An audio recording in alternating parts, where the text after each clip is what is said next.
is up, guys? So today we are back with another deep dive, and today we are diving deeper into the Nightmare Cup, almost to the finish line here. We only have 3 more deep dives after this, and then we have 2 versus videos. Today we're actually going to be talking about Alolan Muk a little bit more in depth, because we've already talked a little bit about Alolan Muk, but it was in a versus video. And I'm going to make a couple of references to that video, so if you haven't seen that versus video, I do highly encourage you to go back. It seems like it was like last weekend. No, it's been 2 weekends now for that video. So literally you can type in Nightmare Cup versus on my channel. It should pop up.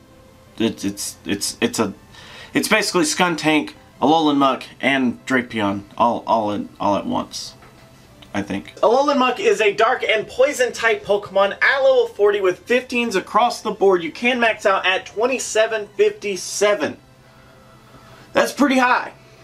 With a 0 on attack, 15 defense, and 15 stamina at level 20.5, though, you can actually achieve a 1496, which, with that IV spread, is your maximum stat product IV spread for the Great League. Now, according to the numbers that I have ran in all of my spreadsheet goodness, Alolan Muk should be around 12th in bulk and 9th in stat product. So, pretty good numbers there. And of course that does come from his base stats here with a 190 on attack, 172 defense, and 233 on his stamina. Now, that's not the best spread, but holy cow is that stamina very impressive. That's a pretty big HP stat right there. I'm loving it. Now when we get into our moves, I do have a couple of things to say right off the bat. 1, I do not have Snarl written up here. Really fast, let's go over Snarl. So it's a 3.33 energy gain, and it's a 2.67 damage per turn before stab. After stab, it does get boosted to 3.2 damage per turn. The reason that it's not included up here is because Bite was a little bit more interesting to talk about, and because Poison Jab is a little bit more interesting to talk about as well. Now on the charge move side, the only move that I don't have written up here is Gunk Shot. So let's go over it really fast. So 75 energy to fire, 130 damage, and then a 1.75 damage per energy ratio, but then after stab it does bump up to a 156 on the damage, and it goes to a whopping 208 on the damage per energy ratio. It is our highest ratioed move, but I did decide to talk a little bit about Acid Spray today instead of Gunk Shot, as I felt Acid Spray definitely deserves a little bit of attention. So let's get into the moves that I actually have written up here. So Bite here, 2 energy per turn for 4 damage per turn, but after you factor in stab, it does go up to a 4.8 damage per turn, which is just great. What else can I say about Bite? It's amazing. It's a powerhouse move with a ton of damage. It is lacking just a tiny bit on the energy side, but I mean 4.8 damage is nothing to laugh about. Poison Jab here, 3.5 energy per turn for a whopping 3 damage per turn, but after our stab bonus it does go up to that 3.6, so not too shabby. Now the reason that I chose these 2 moves is because if you decide to run your Alolan Muk a little bit more on the specialty side, you can actually use Bite and really gear him a lot more towards the psychic types. Although, because of his numbers with Poison Jab, which we will go over, I definitely think that it's just as good to run Poison Jab as more of a neutral damage generalist type role, because Bite, while it's going to attack the psychic types a lot harder, Poison Jab does a great job already. Now in our charge move department, let's actually go over these 3 really fast. So Dark Pulse here, 50 energy to fire for 80 damage at a 1.6 damage per energy ratio. After we factor in stab, it does bump up to this 96 here with a 1.92 on damage energy ratio there as well. Sludge Wave here costing 65 for 110 damage at a 1.69. After you factor in stab, it does bump up to the 132 and then a 2.03 on the damage per energy ratio. So very nice on Sludge Wave there. It's actually not too far behind on Gunk Shot after you factor in stab. Then we have Acid Spray here, so 50 energy for 20 damage with a 0.4 damage per energy ratio. Now I know that sounds pitiful, and it doesn't get much better after stab because we only go up to 24 damage and 0.48 on our damage per energy ratio. But here's the thing about Acid Spray. I'm gonna be straight up. I have not practiced with Acid Spray. I don't even think I have a single Pokemon in my box that has Acid Spray at this point. The thing with Acid Spray is that simulations do not give it justice. On paper, I can talk about how good it is, but whenever I go to the simulations, it just does not show up there as well as it should. The biggest benefit to having Acid Spray is that in those really tight, close matches, whenever you're pumping your opponent's defense down by 2 full stages, that's a big deal. The problem though, is that I do feel like maybe Acid Spray and Bite for a like hyper-focused specialist role would be, that would just be insane. Can you imagine dumping your opponent's defenses 2 stages every time you use Acid Spray, and then being able to output 4.8 damage just raw before damage calculation? You're going to be doing an insane amount of damage after every single Acid Spray, and if you target those psychic types, that's a huge, huge roll. But I think it might be a little too narrow unless you just literally are running maybe like a 3D team with a like hyper-focused Alolan Muk would be kind of interesting, but I personally didn't do the simulations that way. Acid Spray is very, very good, but I think that it needs to be shown rather than talked about, because it's not as, I can't communicate how good Acid Spray can be by just showing you here on the whiteboard. I don't have any Pokemon to actually show it to you with, so I guess you just have to take my word for it, but Acid Spray is very good. It definitely has a place. Because I can't give like concrete evidence on a lot of the matchups with it, I didn't go with Acid Spray for this video. But please understand, Acid Spray's got a place. So for the moveset that I went with for the rest of this video is actually Poison Jab for our fast move, Dark Pulse, and Sludge Wave. So the reason that we go with that is it does give us our best chances as a generalist for our Alolan Muk. Now, like I said, with the specialist role, you can go with Bite, you can go with Acid Spray, and even then you probably could try out Snarl and Gunk Shot and figure out a different moveset as a specialist to really put a lot of that stuff into practice. So let's actually get on to some shielding situations here in our 0 versus 0. So in a mock-up like closing type situation, we actually end up winning 67.2% of those matches. That's pretty good. In our next scenario, the 2 versus 0, so when I have 2 shields and my opponent doesn't have any shields, we actually end up winning 98.5. Yeah, 98.5%. What? And Lucario is the only name written? Because Lucario is the only Pokemon that beats us in that scenario. So the important part to that simulation is actually trying to figure out, when I have complete shield advantage, which Pokemon actually just do end up beating me. Lucario being the only one is a really, really strong talking point. That means a lot for Alolan Muk. Only one Pokemon can take him out if you can save your shields for Alolan Muk. It's a pretty big deal. Next we have the 0 versus 2 shield situation, or when I don't have any shields and my opponent actually has 2 shields, we actually end up winning 13.4%. And that's actually the ones that we're worried about, because whenever they have complete shield advantage, I want to know which Pokemon I can still end up beating, even though they have all that advantage. And the ones that show up here are the grass types. To no one's surprise, that poison type damage is going to do a big number there. And then the low bulk / low damage psychic types actually show up here as well. Things like Wobbuffet showed up because it doesn't have enough damage to really output to us. Spoink and Drowsy also showed up here. Just basic like low bulk, low damage kind of psychics. Nothing really like too noteworthy. And then in our last scenario here is the 2v2, which is where I have 2 shields and my opponent has 2 shields, or the kind of like opening type situation. We actually end up winning 67.2.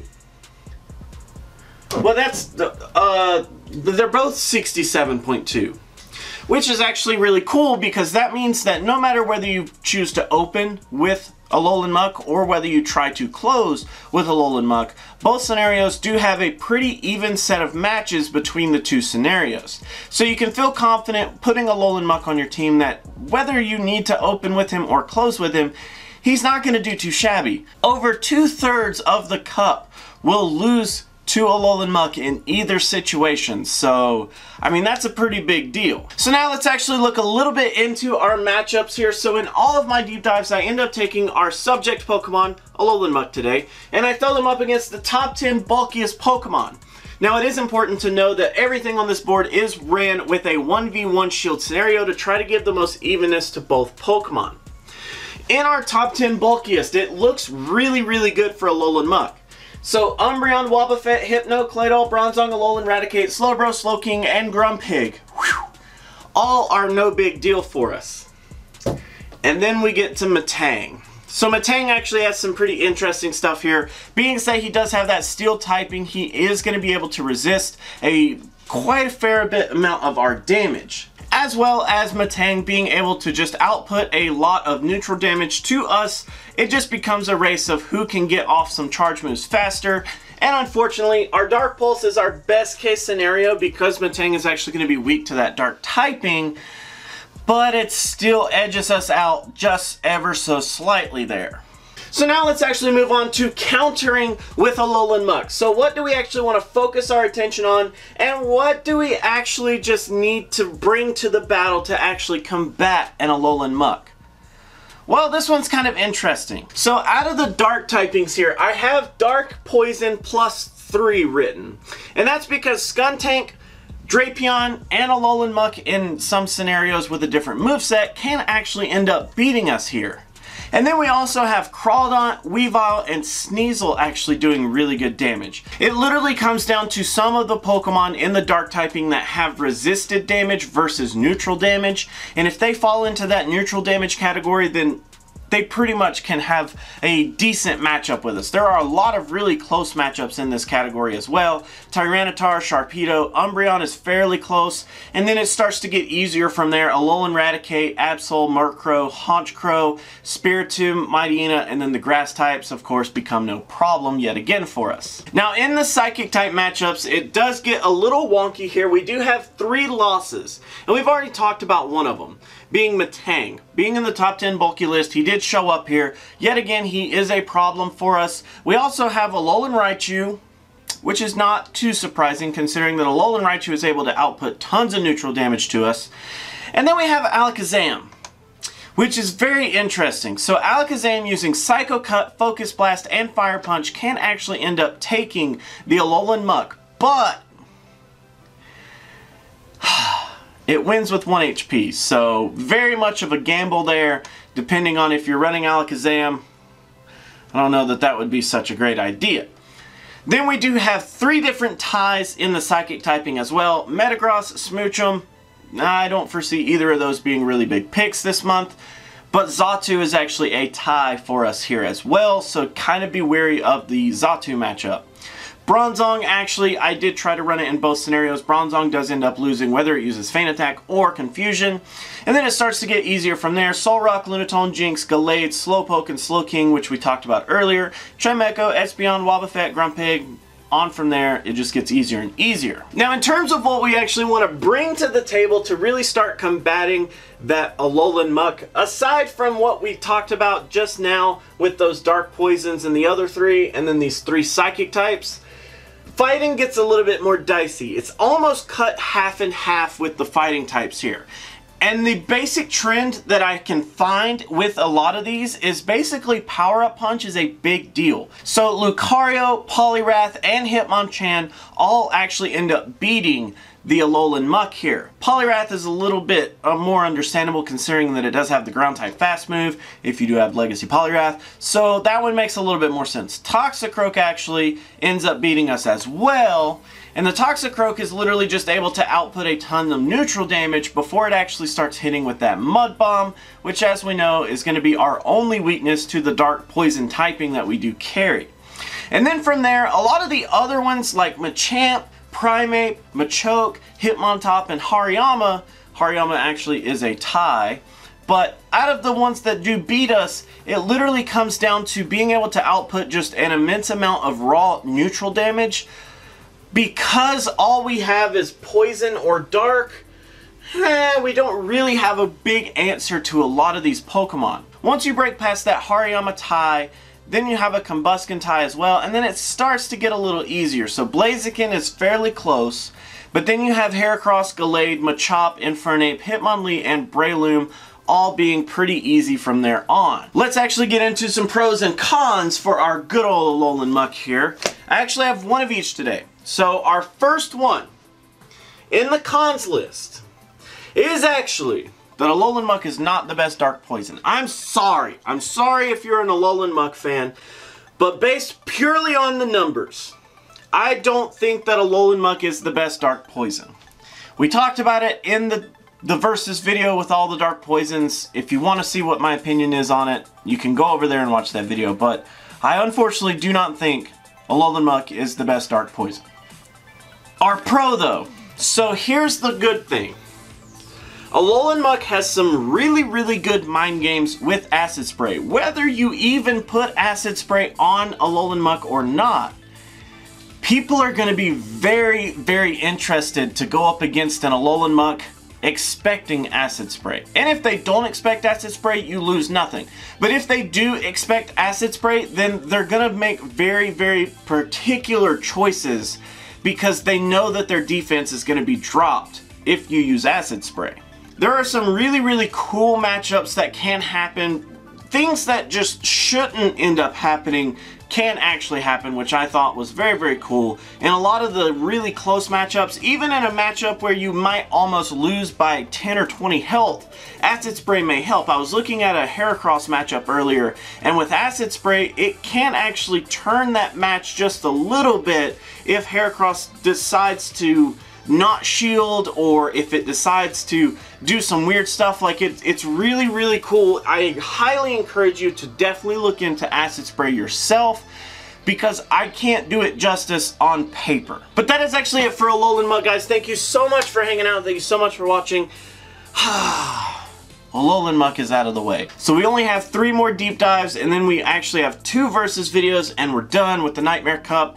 If you guys have any suggestions on deep dives, please let me know. Versus videos as well. There are several ideas that I have, but you know, it's up to you guys. If you guys want to see something, that's what I'm gonna do. I'm gonna do that first. So anyways, thank you guys so much for hanging out. Thank you so much for watching. Always remember that if you like to like videos, you could do that, but if you don't, you could be that guy. Otherwise, let me know what you have to say down in the comments below, and until our next video, I will catch you then.